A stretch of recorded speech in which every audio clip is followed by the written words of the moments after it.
Bien, entonces, como decía, el sermón de esta noche se titula El primer villancico navideño. Y un villancico es definido como una canción popular propia de la época navideña que celebra el nacimiento de Jesús. Entre los villancicos más populares, como muchos de ustedes podrán conocer, se encuentra Campana sobre Campana, el Burrito Sabanero, el Tamborilero, Feliz Navidad, etcétera, etcétera. Pero ahora yo quiero hacer una pregunta. ¿Sabes tú cuál es o cuál fue el primer villancico navideño? Déjame darte algunos datos interesantes acerca del primer villancico navideño. El primer villancico navideño, en primer lugar, fue, si queremos decirle así, lanzado la misma noche en la cual Jesús nació. Otro dato interesante es que aunque fue cantado en Belén, las letras de este villancico fueron compuestas en el mismo cielo. Fue introducido este villancico por el anuncio de que el niño que acababa de nacer es un Salvador, que es Cristo el Señor. Y este villancico no fue cantado por un coro de seres humanos, sino por una multitud, como dice la Biblia, de huestes celestiales. Posiblemente miles y miles de ángeles brillando en la noche por el reflejo de la gloria de Dios en ellos, cantando, brillando a coro, todos en perfecta armonía, sin una voz discordante, sin ninguna voz fuera de tono. No, todo era perfecto. Pero lo más importante, o más importante que todo lo anteriormente mencionado, es el hecho al cual apuntan las letras de este maravilloso villancico. Sus letras se encuentran en Lucas capítulo 2, versículo 14. Ese es el versículo en el cual nosotros nos vamos a concentrar en esta noche. Lucas capítulo 2, versículo 14. Dice este versículo corto: gloria a Dios en las alturas y en la tierra paz, buena voluntad para con los hombres. Este es el primer villancico que nosotros podemos encontrar en la Biblia. Este es el canto, la alabanza de los ángeles a Dios. Vuelvo a leer: gloria a Dios en las alturas y en la tierra paz, buena voluntad para con los hombres. En este corto versículo es que nos vamos a concentrar en esta noche. Y lo primero que quiero que veamos es el punto gloria dada a Dios. Eso es lo primero que vamos a ver, gloria dada a Dios. Ese va a ser nuestro primer punto. Y se basa en esa primera parte de la alabanza de los ángeles que dice gloria a Dios en las alturas. Los ángeles le dan gloria, o los ángeles atribuyen gloria a Dios. Y gloria es la traducción de la palabra griega doxa, que significa la buena opinión que se tiene de algo que es bueno. La buena opinión que se tiene de algo que es bueno. Dicho de otra manera, es cuando algo es tan bueno que provoca un buen comentario acerca de eso. Y cuando nosotros, y la Biblia habla acerca de la gloria de Dios, lo que estamos refiriéndonos, o a lo que nos referimos, es al valor inherente de Dios. Lo que nos referimos es al valor que hay en Dios y que es intrínseco en su ser. Dicho de otra manera, cuando hablamos de la gloria de Dios, nos referimos a su infinita grandeza, a su incomparable belleza, a su suprema bondad, que al contemplarla produce una buena opinión en aquellos que la ven. A eso nos referimos, o a eso se refiere la Biblia cuando habla acerca de la gloria de Dios. Y gloria a Dios en las alturas es la invitación de los ángeles a glorificar a ese ser perfecto con atributos que lo distinguen de todo lo demás. Eso es lo que están haciendo los ángeles. Están invitando a glorificar a ese perfecto ser distinto a todos los demás. Y no dejemos de notar algo interesante en el texto, y es que ellos atribuyen gloria a Dios, pero no solamente dice eso, sino que dice gloria a Dios en las alturas. Y esto es muy importante, porque este no es un Dios al cual los ángeles están atribuyendo gloria. Este no es un Dios con D minúscula. Este no es un Dios que está en lo bajo. Este no es un Dios al mismo nivel que los hombres. Este no es un Dios con alguna necesidad insatisfecha y en necesidad de los hombres para satisfacer esa necesidad. Este Dios al cual los ángeles cantan y atribuyen gloria a Dios en las alturas es el Dios que está en lo más alto. Más alto que Dios no hay nadie, y nada ni nadie, y Él está allí. No hay nada, cuando dicen gloria a Dios en las alturas, es que no hay nadie por encima de Él, y todos, aun los reyes, los gobernantes, los presidentes y las personas más poderosas de esta tierra, todos están por debajo suyo. Dios no es como ese chico que le dice a sus amigos que comiencen a decir muchas cosas buenas de él, aunque él no es nada de eso, para así impresionar a una chica. Dios no es como ese chico que hace eso. Dios ya es impresionante, asombroso, glorioso de por sí. Este no es un Dios que necesita de las alabanzas de los hombres para así elevarse a lo alto. No, este es el Dios que ya está en lo más alto y por lo tanto Él merece ser alabado. Así que lo que los ángeles están haciendo aquí, gloria a Dios en las alturas. Y la invitación de los ángeles no es levantar, no es a que levantemos a ese Dios como si Él estuviera en lo bajo, no, sino a reconocer a ese Dios altísimo. Eso es lo que están haciendo los ángeles y esa es la invitación de los ángeles aquí. La segunda parte del versículo es nuestro segundo punto que dice, y en la tierra paz, buena voluntad para con los hombres. Segundo punto es paz dada a los hombres. Ya vimos gloria dada a Dios y ahora veamos paz dada a los hombres. Mientras en las alturas se da gloria, en la tierra se da paz. Y el significado literal de paz en griego es juntar algo que estaba roto o unir para hacer algo completo. Eso es lo que significa literalmente la palabra paz. Y podemos definir paz como, número uno, ausencia de conflicto. Ausencia de conflicto. Dos partes que estaban en guerra dejan de pelear. Esa es la primera parte de lo que es la paz. Dos partes que estaban en guerra dejan de pelear, ya no hay conflicto. Pero no solamente eso, porque tú puedes no tener no tener conflicto con alguien y no necesariamente tener una relación con esa persona. Pero la paz de la cual se habla aquí en este versículo también es una relación armónica.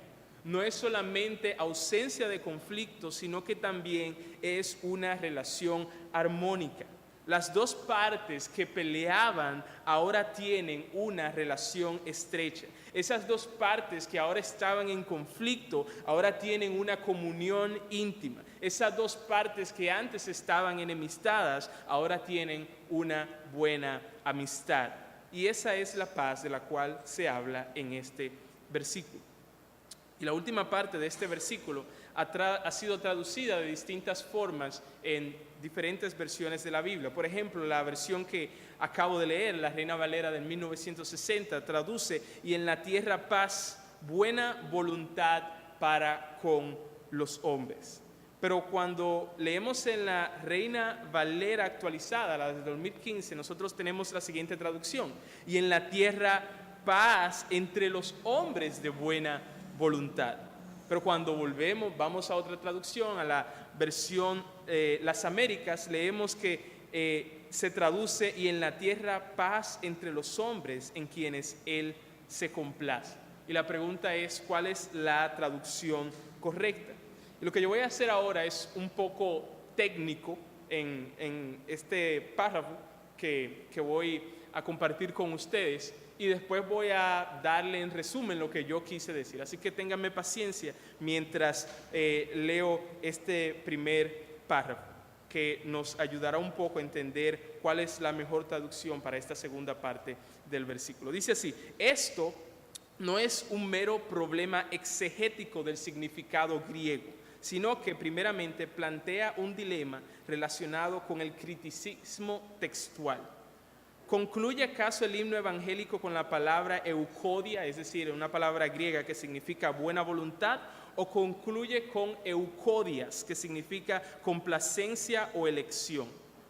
El genitivo eucodias, que constituye la lectura más difícil, tiene el respaldo de los más antiguos representantes de los grupos de manuscritos alejandrinos y occidentales. La presencia de la lectura con el nominativo eucodia o eudokia, puede ser explicada como un afán del copista por mejorar el sentido o por omisión paleográfica al final de la línea. Eudokia puede diferir de eudokias solo por la presencia de la minúscula sigma lunar, más pequeña que un punto, por lo cual pudo haber sido tomada. Antes del descubrimiento de los rollos del Mar Muerto, a menudo era discutible si acaso la expresión «los hombres de su buena voluntad» constituía una extraña, si no imposible, expresión hebrea. Sin embargo, ahora que similares enunciados del hebreo han aparecido en varios himnos de Qumran, los hijos de buena voluntad y los electos de su voluntad, la cláusula puede aceptarse como una genuina composición semítica dentro de esta sección de Lucas, caracterizada por este tipo de construcciones. Termina la cita. Entonces, Misael, ¿qué fue lo que tú dijiste ahí? ¿Qué es lo que quiere decir todo eso? Bueno, en resumen, la mejor traducción de esta última parte es: y en la tierra paz entre los hombres en quienes Él, es decir, Dios, se complace. Eso así la traduce la versión Las Américas. Y en la tierra paz entre los hombres en quienes Él se complace. Y la complacencia o la elección de la cual se habla, o la buena voluntad de la cual se habla en este texto, no es de los hombres, sino de Dios. Es la elección, la buena voluntad y la complacencia de Dios y no de los buenos hombres. A eso se refiere. Así que esta paz de la cual habla este versículo no es un premio que Dios da a los hombres que tienen una buena voluntad, no. De hecho, según otros pasajes de la Biblia, cuando nosotros leemos la Biblia dentro de su contexto más amplio, ningún hombre, ni varón ni hembra, tiene una buena voluntad, y esa es precisamente la razón por la cual existe una separación entre el hombre y Dios. Debido a que, como dice la Biblia en Romanos 3, no hay justo, cito de Romanos 3, versículos 10 en adelante, debido a que no hay nadie, como dice el versículo, que busque a Dios, debido a que no hay quien haga lo bueno, debido a que con su lengua se engaña y su boca está llena de maldición y amargura, debido a que sus pies se apresuran a derramar sangre, debido a que no hay temor de Dios delante de sus ojos, Dios en su justicia está justamente enemistado, Dios está justamente en conflicto y en oposición al hombre. El hombre, por lo tanto, como dice Efesios 2:6, no nace siendo amigo de Dios, sino que nace siendo hijo de ira. El hombre no hace que Dios se enoje algunas veces, sino que, como dice el Salmo 7:11, porque no son las palabras mías, sino la palabra del mismo Dios, y lo dice literalmente, Dios está airado contra el impío todos los días. No es que el hombre a veces hace que Dios se enoje, no, sino que Dios todos los días está enojado contra el impío. Y si no hay un camino, si no hay un cambio toda la ira de Dios que el hombre ha venido acumulando caerá sobre él en el día del juicio, según nos dice Romanos 2:5. A menos que haya un cambio, eso es lo que sucederá. Pero la buena noticia es que Dios sí tiene buena voluntad. Y es debido a eso que Él se complace en un grupo de personas. Vuelvo a repetir, y esa complacencia que Dios tiene en ese grupo de personas no es debido a que esas personas se lo merecen. No es debido a que esas personas son mejores que las demás. No es debido a que esas personas pecan o pecan menos o no pecan a diferencia de las demás. No es debido a nada de eso, sino que la complacencia que Dios tiene en ese grupo de personas es a pesar de que ellas no lo merecen. Es simplemente porque Dios así lo quiere, o como dice Efesios, por el puro afecto de su voluntad. Dios, desde la eternidad pasada, ha elegido a un grupo de personas para que sean las receptoras de esta paz. Y qué excelente, amigos y hermanos, qué excelente regalo es esta paz. Más excelente que mucho dinero que podamos recibir en esta Navidad, más excelente que las muchas ropas o cualquier otra prenda que podamos recibir en esta Navidad, más excelente que tecnología o dispositivos electrónicos que podamos recibir, es esta paz. Porque con esta paz que se anunció por boca de los ángeles, con esta paz Dios deja de estar enojado con el hombre y entra en una relación estrecha con él. ¿Qué tan estrecha es esa relación? Bueno, Dios nos hace sus amigos. El Dios del cielo y la tierra, por esta paz, hace que sus enemigos ahora se vuelvan sus amigos.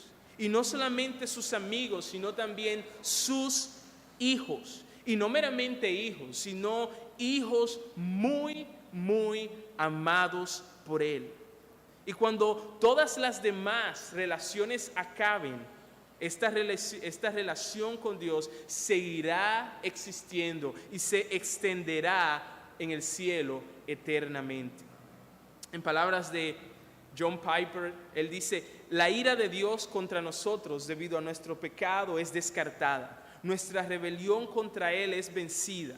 Dios nos adopta en su familia y de ahora en adelante todos sus tratos con nosotros son para nuestro bien. Él nunca estará contra nosotros. Él es nuestro Padre y nuestro amigo. Tenemos paz, no tenemos que tener miedo nunca más. Este es el fundamento de toda otra paz. Termina la cita. Entonces, gloria a Dios en las alturas, dicen los ángeles, y en la tierra paz para con los hombres en quienes Él se complace. Y hay una pregunta que es importante hacer antes de terminar, y es: ¿qué fue lo que provocó que los ángeles cantaran de esta manera? ¿Qué fue lo que unió al cielo y la tierra? ¿Qué fue lo que dio gloria a Dios y paz a los hombres? ¿Qué fue eso que no solamente dio gloria a Dios y no solamente dio paz a los hombres? ¿Qué fue eso que dio ambas cosas, gloria a Dios y paz a los hombres al mismo tiempo? Y esta última pregunta que acabo de hacer es muy importante y mucho más importante porque hay un problema que resolver cuando un Dios glorioso da paz a hombres pecadores. Hay un problema que surge ahí. Y el problema es: ¿cómo puede Dios dar paz a hombres pecadores, o cómo puede Dios hacer tal cosa sin manchar su gloria? ¿Cómo puede un Dios bueno premiar a gente mala? Y tal vez tú estés allí sentado, me estés escuchando y puedas decir: bueno, a mí no me importa cómo es que Dios hace eso, porque en verdad yo reconozco que yo soy el malo y a mí es que Dios me está tratando bien y Dios me está premiando. Pero la pregunta que acabo de hacer, o el problema, o aparente problema, todavía sigue en pie. Dicho de otra manera, ¿cómo puede un Dios justo dejar ir en paz a un criminal y seguir siendo justo? ¿Cómo puede un juez decirle a un criminal que confiesa que ha delinquido, decirle, vete en paz y seguir siendo justo?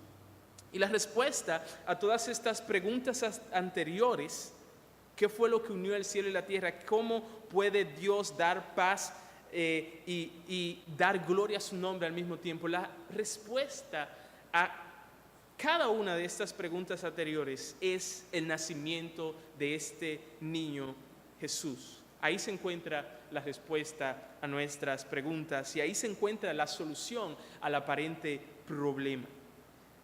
Él, es decir, Jesús, siendo el Dios eterno, se hizo hombre y desde que nació, mientras que creció y hasta que murió, fue perfectamente obediente a la ley de Dios.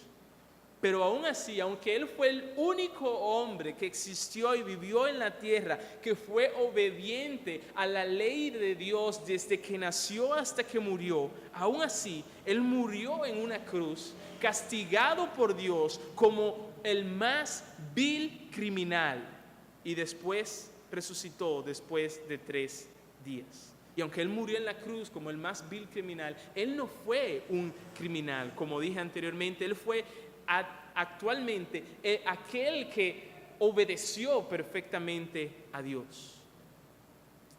Pero así, esta obra que Él hizo, así fue que dio Jesús gloria a Dios y paz a los hombres al mismo tiempo. La paz no fue dada a expensas de la justicia de Dios, y la justicia no fue dada sin la bondad y la gracia de Dios.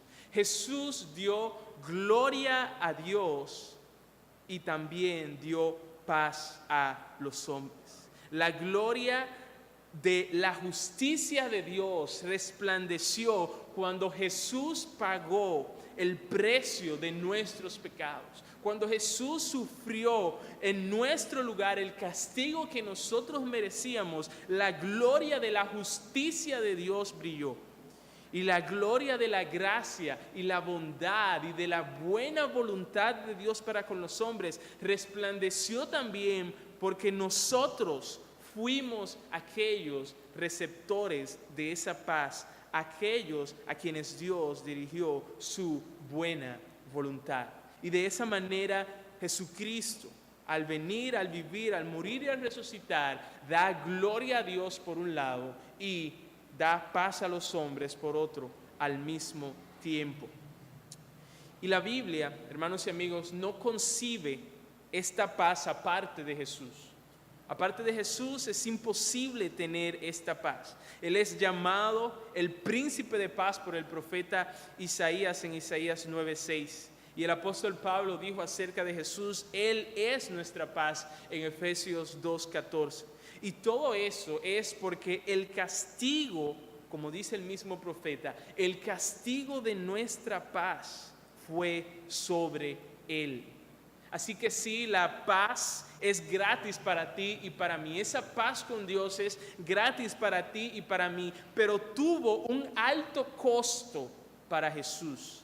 Le costó su propia vida. Él tuvo que derramar su sangre para dar paz a los hombres y gloria a Dios. Alguien dijo que la gloria de Dios es grande en la salvación, paz y reconciliación de su pueblo por la obra de Jesús. Incluso la gloria de todas sus perfecciones, de su sabiduría y prudencia en la formación o en la planeación de este proyecto, de su amor, su gracia y misericordia, pero también de su santidad, que aquí en el nacimiento y en la obra de Jesús es honrada. También vemos la justicia de Dios manifiesta, que es completamente satisfecha, como dije anteriormente. Pero también en la obra de Jesús podemos ver el poder de Dios en la ejecución de ese proyecto de salvación. pero también podemos ver en la obra de Jesús la verdad y la fidelidad de Dios en el cumplimiento de su pacto y juramento y de todas las promesas y profecías relacionadas. Así que, ¿qué es lo que hemos visto hasta ahora? Bueno, hemos visto que esto que anuncian los ángeles, o que la alabanza de los ángeles, gloria a Dios en las alturas y en la tierra, paz, buena voluntad para con los hombres, o paz para con los hombres en quienes Dios se complace. Aquí hemos visto que en la venida de Jesús al mundo, Dios es glorificado como el autor de la salvación, pero nosotros los hombres, varones y hembras, son también beneficiados, ya que a nosotros fue que Dios nos hizo receptores de esa paz. Veamos ahora algunas aplicaciones antes de terminar. ¿Cómo se aplica todo esto que hemos visto a nosotros? Quiero hablar en primer lugar a aquellos que me escuchan y son cristianos, que ya son cristianos. En primer lugar, da gloria a Dios. Esta es una buena época. Nosotros como cristianos deberíamos vivir toda la época, no solamente en diciembre, sino toda la época del año, dando gloria a Dios. Pero esto es una buena época para pensar y reconocer a ese Dios perfecto. Reconocer y pensar a Dios como perfecto en todos sus atributos. Pensar en su sabiduría, en su bondad, en su justicia, en su poder, en su fidelidad y en todos esos atributos que se manifiestan en Jesucristo. Es una buena época para dar gloria a Dios, para pensar, para reconocer en todo lo que Dios es para nosotros en Cristo Jesús. Así que reconoce que esa paz que tú disfrutas hoy no se debe, como dije anteriormente, a tu buena voluntad, sino que se debe a la elección y o beneplácito de Dios. Tú no fuiste que le hiciste un favor a Dios. Yo no le hice, ninguno de nosotros le hicimos un favor a Dios en la salvación. Dios fue quien nos hizo un favor a nosotros al salvarnos. Y por lo tanto, solamente Él y solamente Él merece toda la gloria. En segundo lugar, quiero hablar al cristiano que dice que Dios lo ha perdonado, o que sabe que Dios lo ha perdonado, pero que ahora necesita perdonarse a sí mismo. Hemos visto, no sé si ustedes han escuchado esa expresión, personas que dicen, ya Dios me perdonó, yo lo sé, pero yo ahora ya necesito perdonarme a mí mismo. Bueno, hemos visto que la paz que Dios regala en Jesús a los hombres consiste, como dije anteriormente, en ausencia de conflicto y una relación armónica. Y debido a esa paz que es nuestra, gracias a la obra de Jesucristo, que Dios nos la dio, como resultado de esto, ya Dios no está enojado contigo, sino que te ama como un amigo y como un hijo. Tú ahora puedes tener una conciencia tranquila. Como resultado de esa paz que es del cristiano, gracias a lo que hizo Jesucristo, no gracias a lo que hemos hecho nosotros, ahora tú puedes tener una conciencia tranquila, tú puedes tener una conciencia calmada, tú puedes tener una conciencia en reposo, tú puedes tener contentamiento. Si el Dios, pensemos en esto, si el Dios con quien estabas en conflicto te dice que ya no hay más conflicto, ya no hay más conflicto. Si el Dios con quien tú tenías un problema te dice que ya no hay problema, entonces ya no hay problema. Si Dios ha tomado tus pecados, sin importar cuán grandes y graves sean, y los ha puesto a sus espaldas, como dice Él en la Biblia, para no recordarlos nunca más, ¿por qué insistir en no olvidarlos? Tú tampoco tienes que vivir esclavizado a lo que otras personas dirán si saben lo que tú hiciste en el pasado. Tú no tienes que vivir esclavizado a eso, ni a lo que otras personas dirán o la opinión de las otras personas. Porque como dice Romanos 8:33, leo en la Nueva Traducción Viviente, ¿quién se atreve a acusarnos a nosotros, a quien Dios ha elegido para sí? Nadie, porque Dios mismo nos puso en la relación correcta con Él. Si tú eres cristiano y tu vida se caracteriza por un constante arrepentimiento y fe en Jesucristo, entonces ten paz de conciencia. Estas son las palabras de Jesús para ti en esta noche. Estas son las palabras de Jesús para aquellos que creen que necesitan, aparte del perdón de Dios, perdonarse a sí mismos. Estas son las palabras de Jesús. Tus pecados te son perdonados, ve en paz. Por último, quiero hablar a aquellos que me escuchan que todavía no son cristianos. Hemos visto que Dios desde la eternidad pasada escogió a un grupo de personas para ser receptoras de esta paz, como dije anteriormente. Ahora, te pregunto, ¿sabes tú cómo lucen estas personas aquí y ahora? ¿Sabes tú qué caracteriza la vida de estas personas que Dios ha elegido? Lucen o su vida se caracteriza con arrepentimiento de sus pecados y una fe o una confianza en Jesucristo como Señor y Salvador. Alguien me puede preguntar, Misael, ¿qué es lo que tú me estás queriendo decir con todo esto? Bueno, lo que estoy queriendo decir es que tú también puedes recibir esa paz. Y Dios te ruega en este momento, a través de nosotros, recibe esta paz. ¿Y cómo la recibo? Bueno, arrepiéntete sinceramente de todos tus pecados. Confiesa todos tus pecados y abandónalos con la ayuda de Dios. No sigas acumulando ira sobre ti para el día del juicio. Y ten fe en Jesucristo como Señor y Salvador. Pídele a Dios confiadamente que te dé esa paz con Él, la cual fue comprada por la sangre de Jesucristo. Y si así tú lo haces justo ahora, tú también podrás tener esta paz para con Dios que Él ofrece gratuitamente a través de Jesucristo.